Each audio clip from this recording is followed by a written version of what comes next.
Welcome back to my channel. Today I'm here with Chloe from Click at Chloe.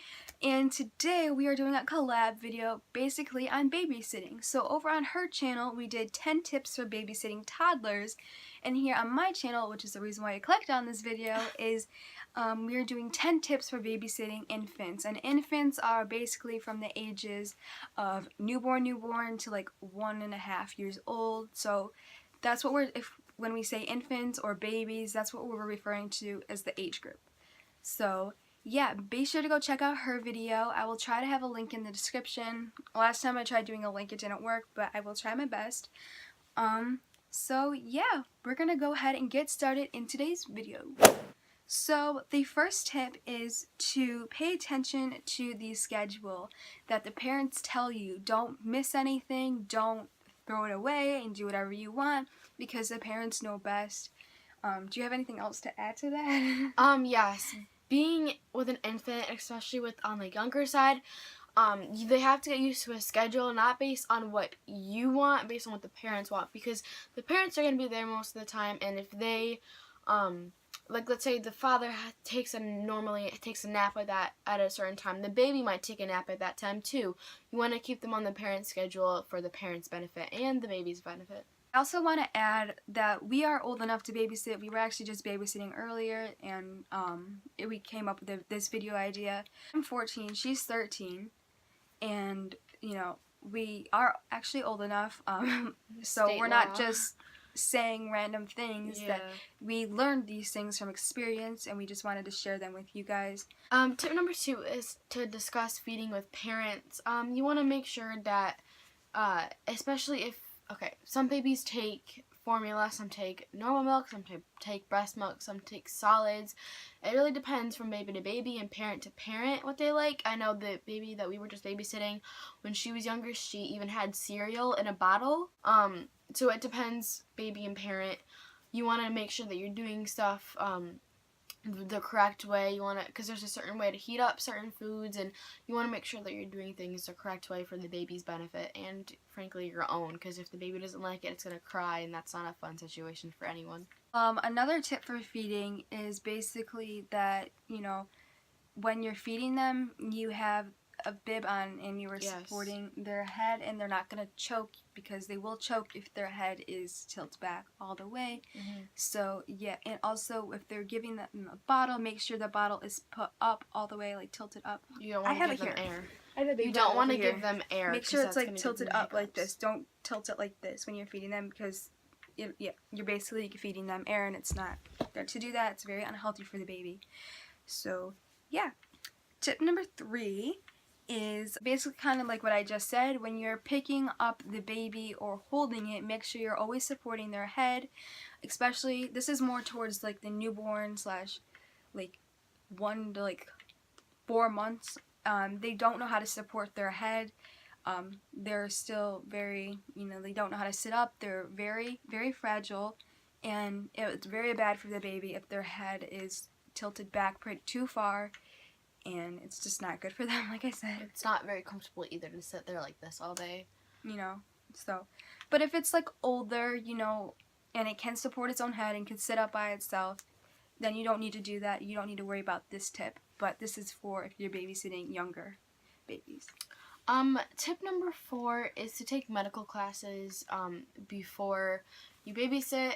And then that's also because, especially for younger kids, they can't talk, and they can't tell you what's wrong or if they need something. So you have to know the signs and what to do if something goes wrong. I know it's a very scary thing to think about, but it's also really important. So if it can happen. Yes, it really can happen to anyone.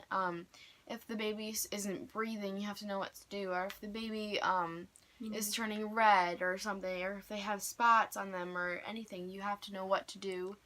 This is like they have CPR classes, especially for CPR, because CPR, you might know CPR on an adult, but it's very different for children, especially babies / infants. So like CPR classes would be very helpful, and it would make the parents more likely to hire you.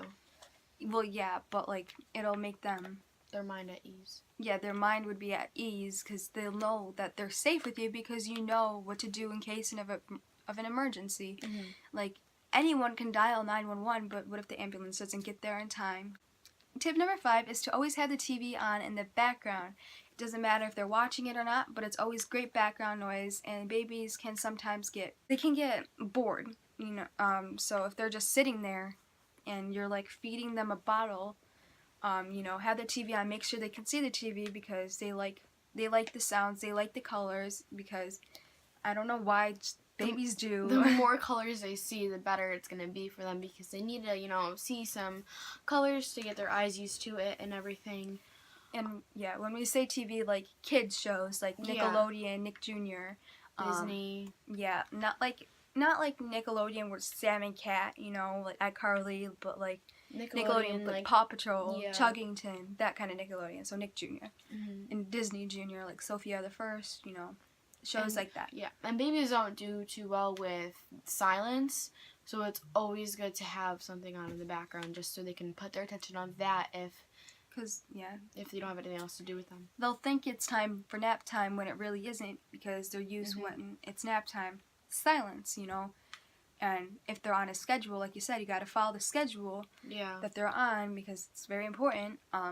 It will mess up their schedule, and they need to know that they can't just sleep, but that's why they know. Silence is nap time, so. Tip number 6 is to have plentiful toys, and that's because they're gonna get bored and they need to start working on fine motor skills. They need to try to reach out for stuff. They need to work on their muscles and moving and interactive and sensory stuff. They need to start getting used to the idea of actually having to move for things they want. It's also a good way, if they're older, to get them to start walking or crawling even, or even just to roll over. It's always good for them to have like a goal. Yeah, I don't have anything to add to that. That's actually everything we wanted to discuss. Tip number 8 is to, say you have to give that baby or infant a bath that night. After the bath, make sure that you dry them.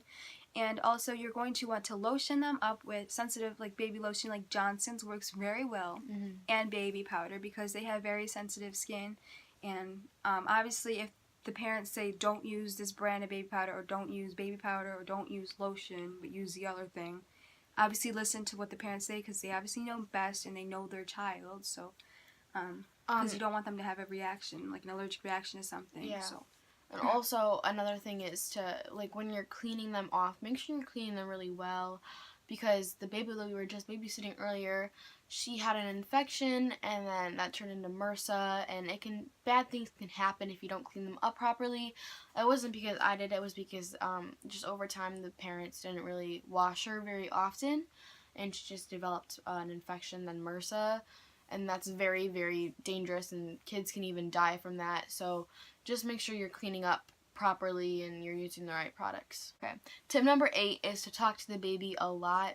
That's because the more words they hear, the better their IQ is going to be, and the better their vocabulary is going to be. And you don't want them to get bored, and just talking to them, even if they're not talking back to you, it's still good to talk to them. And even if you want to just like call someone and put them on speakerphone and look at the baby while you're talking, that's a good thing to keep you busy and the baby busy. Plus, it'd be really boring. You might sound crazy because they can't talk to you, so you're sounding like you're talking to yourself, but they can hear you, and they need to learn that that's how you talk, and they'll develop everything a lot faster if you talk to them a lot more. Tip number 9 is to don't have any cleaning supplies out or available, or any like perfume or like hair products or anything, or laundry detergent, that's cleaning products, but like anything out, and don't be cleaning right in front of them. So like, say you have to like clean off the table and you're using like Lysol, don't have the baby right over there. It's very bad for them to inhale those fumes and those chemicals. It's very bad for you even to inhale those chemicals. So just for the baby's safety, you don't make sure you're cleaning while they're either napping or in a different room, but most likely napping, because you need to keep an eye on the baby. Tip number 10 is to have a safe environment. The last tip? You don't want, even though infants are younger, they can still grab things and they can still want to touch things. You don't want to have scissors or nail polish or perfume or cleaning supplies, like she just said, or anything Out and that's available. harmful to them or to you or to anything. If they use it improperly, you want to make sure that you have a totally baby-proof and baby-safe environment. So you can even gate off an area. So say you want the living room to be all baby, make sure you have like those little plugs in the outlet so they don't get electrocuted, you know, they don't stick anything in there. Make sure like you have all their toys, you know, you can have their food out there depending on what kind obviously they're eating. But like, you know, have anything out. The TV's already in the living room, so that's already there. You don't want to pick somewhere like the kitchen where there's no TV and like there's a lot of things that you'd have to baby proof. It's like knives and drawers and the fridge and everything. And for like countertops and tables, make sure you can put like foam pieces on those. Yeah, you don't want them to hit their little heads because they're crawling or walking. They're still like developing. They're gonna be on the move. And you don't want them to hurt themselves, especially under your watch. You probably wouldn't get a good recommendation, and it would be very hard to find another family babysitter. I hope you guys enjoyed this video as much as we did, and I hope these tips helped you guys if you're trying to learn how to babysit and you want to move from toddlers to infants, you know, because toddlers are a lot obviously easier to take care of, and infants are kind of a lot harder to take care of, but you know, we hope this video helped, like we said, and you know, make sure to go check out her channel because our video, we did 10 tips for babysitting toddlers, and that video is very helpful, and it should be. We hope it is. But yeah, thank you guys for watching this video. Remember to comment, rate, subscribe, and share, and we'll see you guys all in my next one. Bye guys.